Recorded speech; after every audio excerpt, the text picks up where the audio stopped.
So I'm giving this video thing another shot. If you watched my first video, it kind of sucked. It was a first time thing. Room was kind of loud.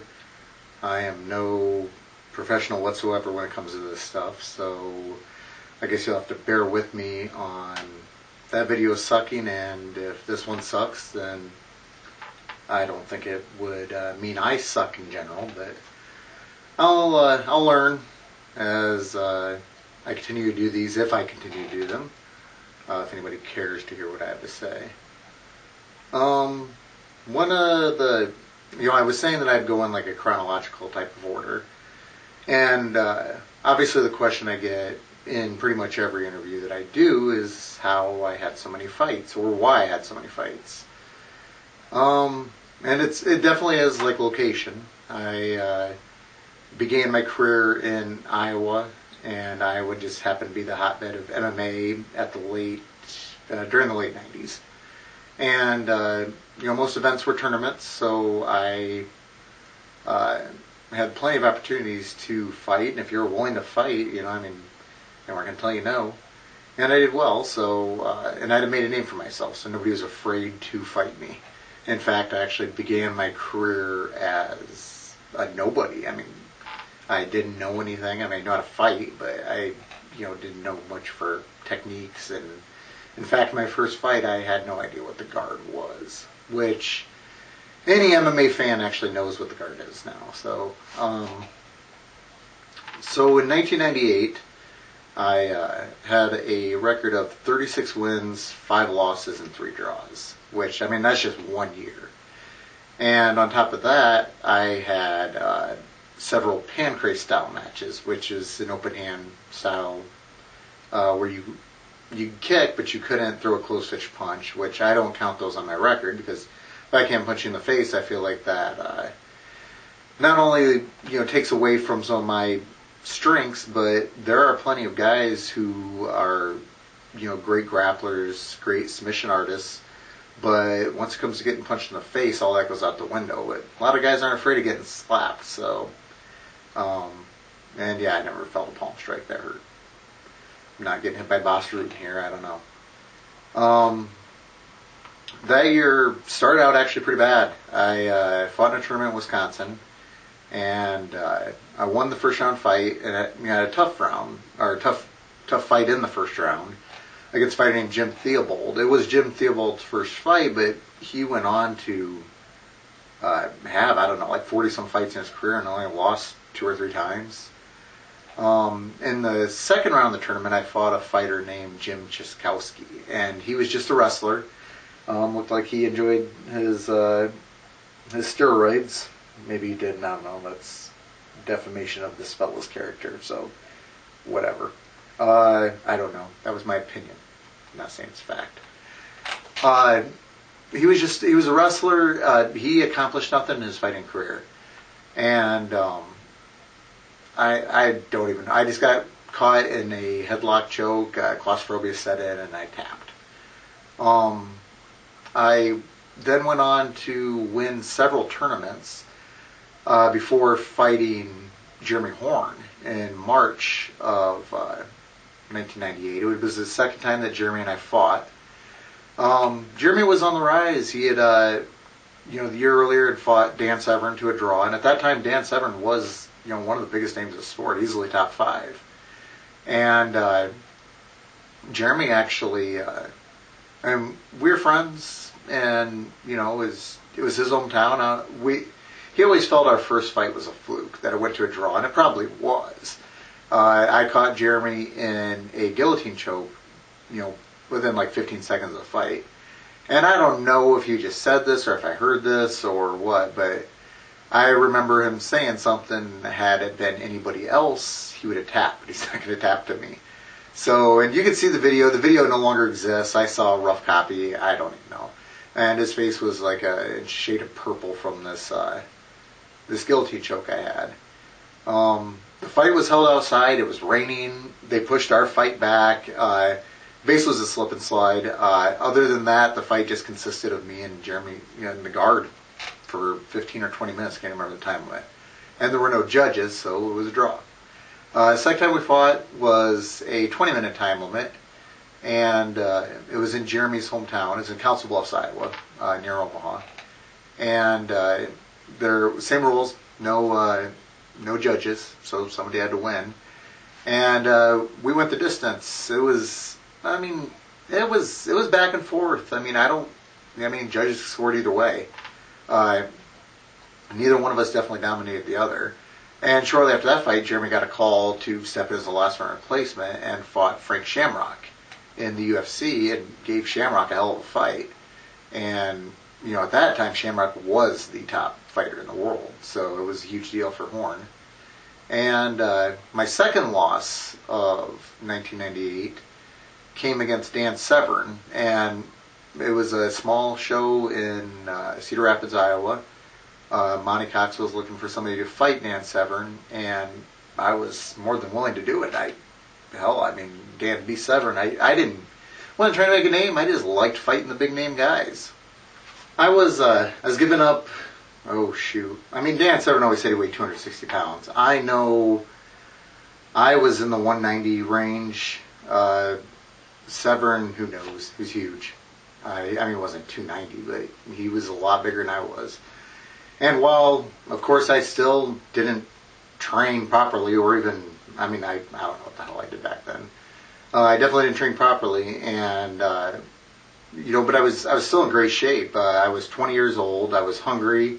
I loved what I was doing, and so I never gassed out. I fought Jeremy a month earlier, and that fight was a 20-minute fight, and I don't recall getting tired at all. But Severn was just freaking huge, and he could obviously take me down at will.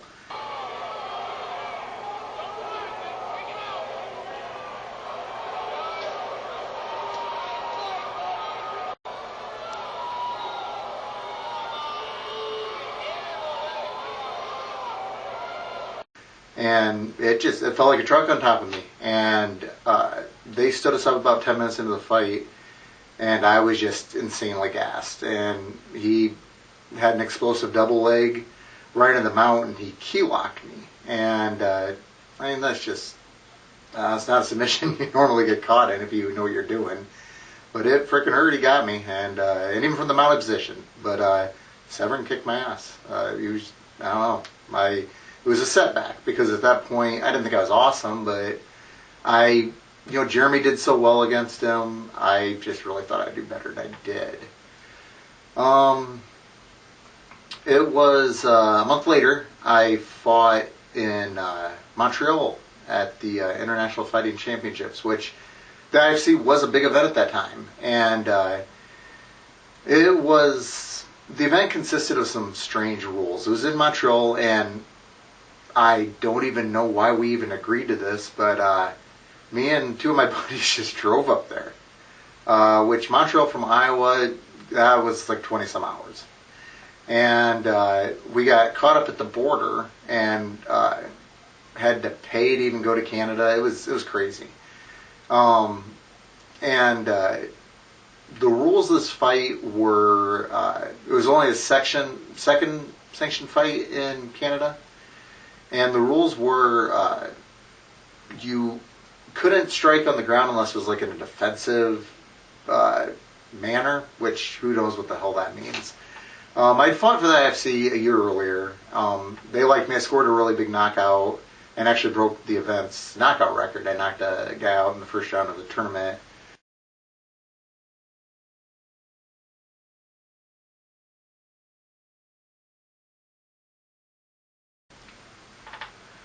So the IFC really kind of liked me. They liked the stand of fighters, and I fought a fight, and it was just an odd fight. I did get tired. I fought a guy that was just like Gumby. I put him in arm bars and bent his arm the wrong way, and he just wouldn't tap. And finally, I triangle choked him at 7 minutes in the fight, 6 minutes 49 seconds.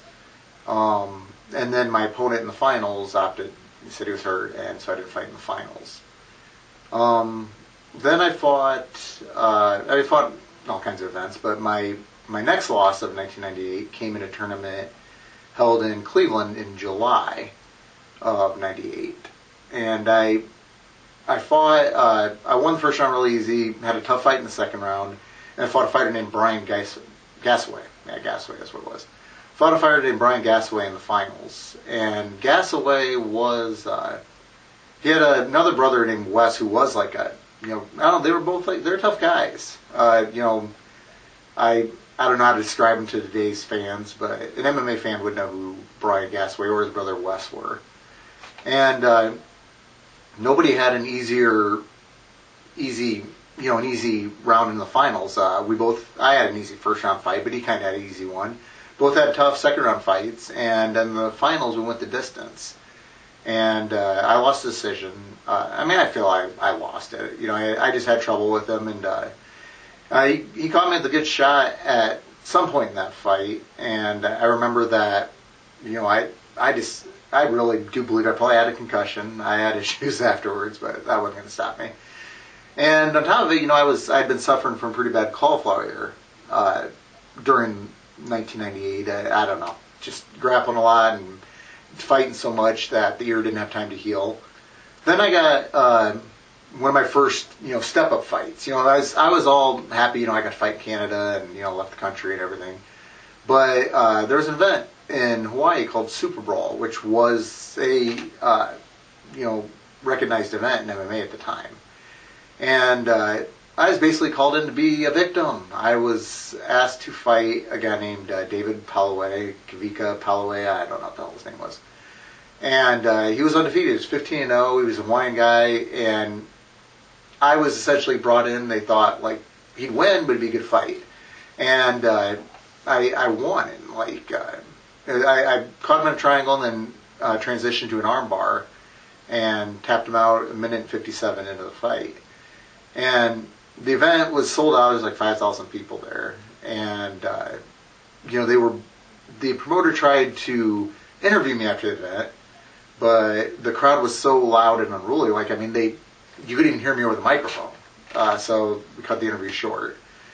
I don't know. I had a pretty traumatizing adult moment growing up time, and I was 21 years old, and our weigh-ins were held at a big strip club. And all I remember about the strip club was it was so big, it had multiple stages all over it. And during the weigh-ins, some stripper came up to me and asked if I was a fighter, and I'm like, no, I'm the promoter. I don't even know why I said it. I should probably even know what a promoter was. And they just walked away. I didn't care about a girl. All I cared about was fighting. And after I won the fight, I was walking back to the locker room, and the stripper jumps the guardrail and gets right in my face. She's like, "Hey, you are a fighter. I knew it." And she's like, "Whatever, And she's like, "You got to come to the club tonight." And I'm pretty sure I intended to, because I was 21. It was fun. Life was a party. And that was where the pre-fight and pre-fight weigh-ins, all that was held, but the post-fight party was there. So I came, and like I said, the strip club was huge. And somehow this chick found me as soon as I walked in the door, and the place was packed.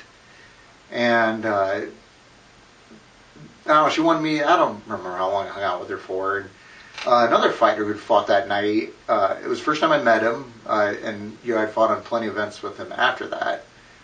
He came up to me and he's like, "Oh, who's your friend?" Ask her, she's got somebody to hang out with him. I don't know. And I was 21. He was an older fighter. So of course I kind of looked up to the guy. So I asked her to find a friend, and she went right back, got another dancer, and somehow we ended up back at this girl's apartment.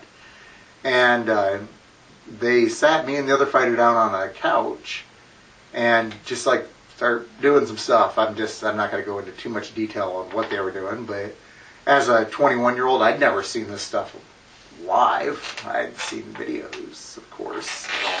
And I was just like, wow. it wasn't like I was turned on. I was like, I've never seen this before. This is awesome.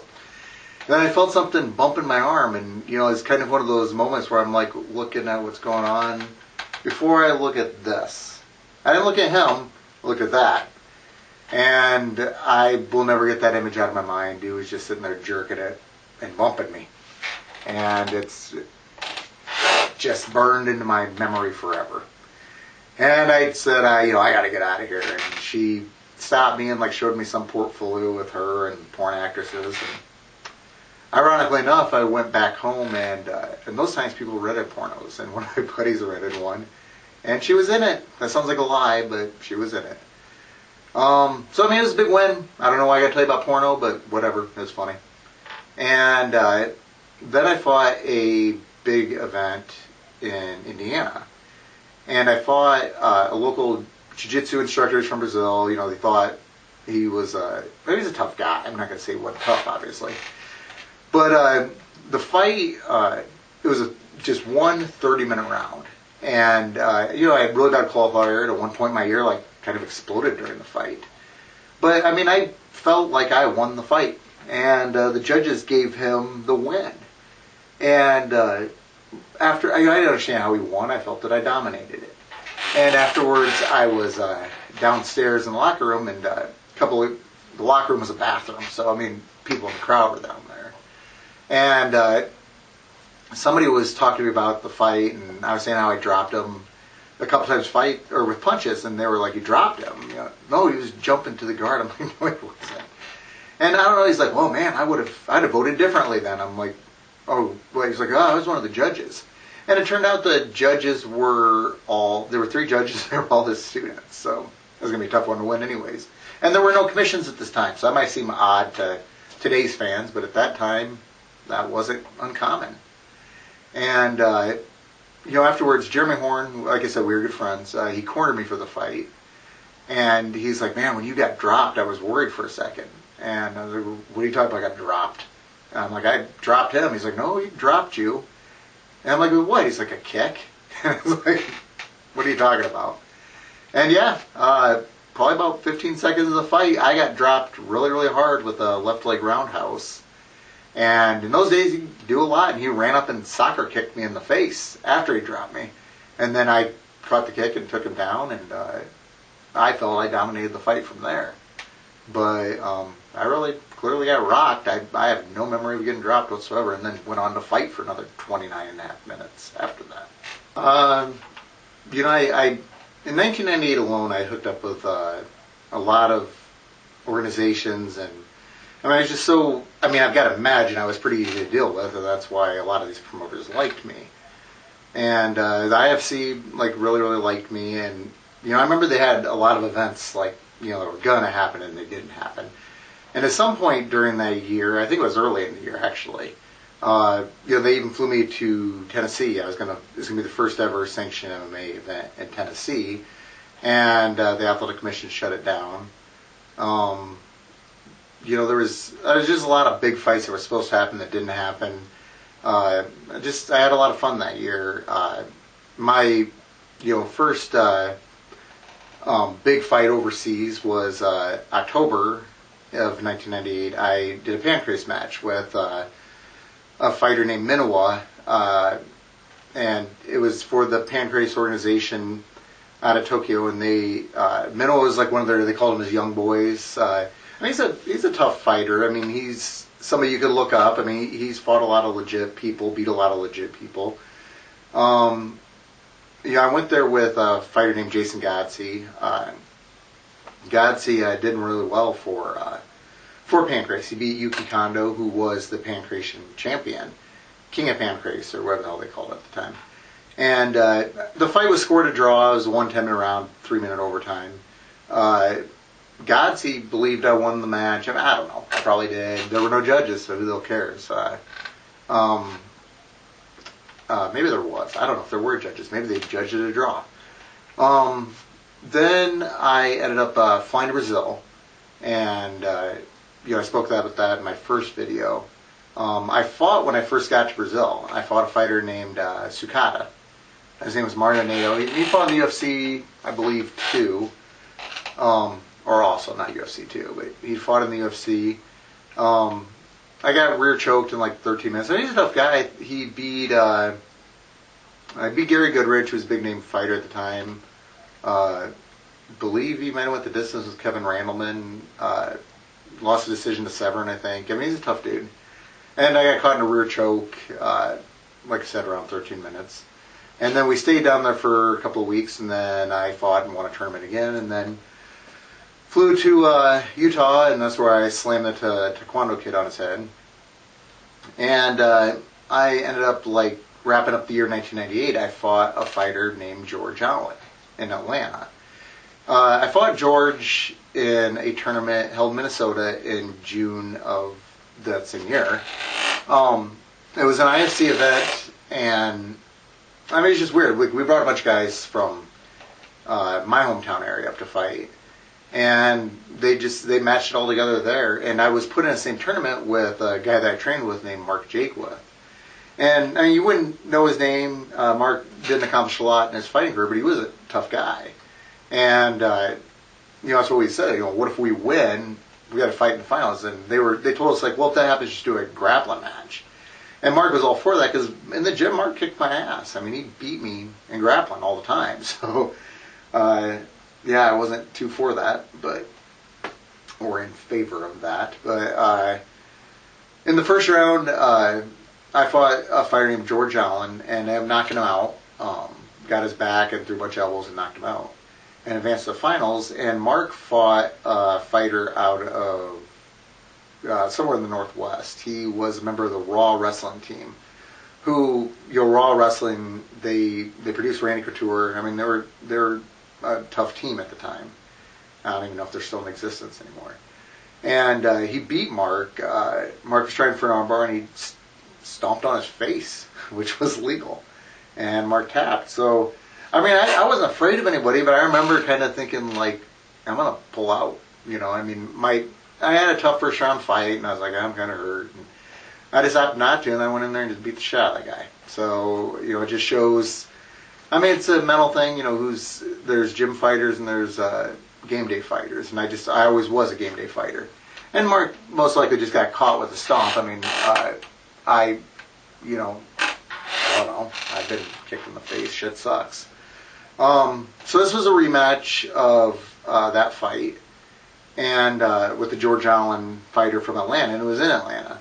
And I ended up knocking him out. Like, they had a celebrity referee with somebody that wrestled in the WCW, which some of you may know that, some of you don't. It was a big wrestling organization at the time.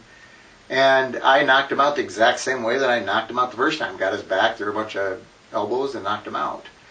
And the fight was stopped, and the referee is raising my hand, and the promoter jumps over the top rope, grabs my arm, and throws it down, and he's like, "You're disqualified." And I was like, "For what?" And he says, "I was disqualified for knocking him out with illegal elbows." Said those were illegal. I mean, according to who? There was no athletic commission. But I count that as a win. I won the fight. My hand was raised. But if you go look my record up, on December 31st of 1998, I lost by a disqualification. But that'll never be a loss in my book. Referee got my hand in there. Just because some promoter says I lose, apparently I lose. But that's how I wrapped up the year.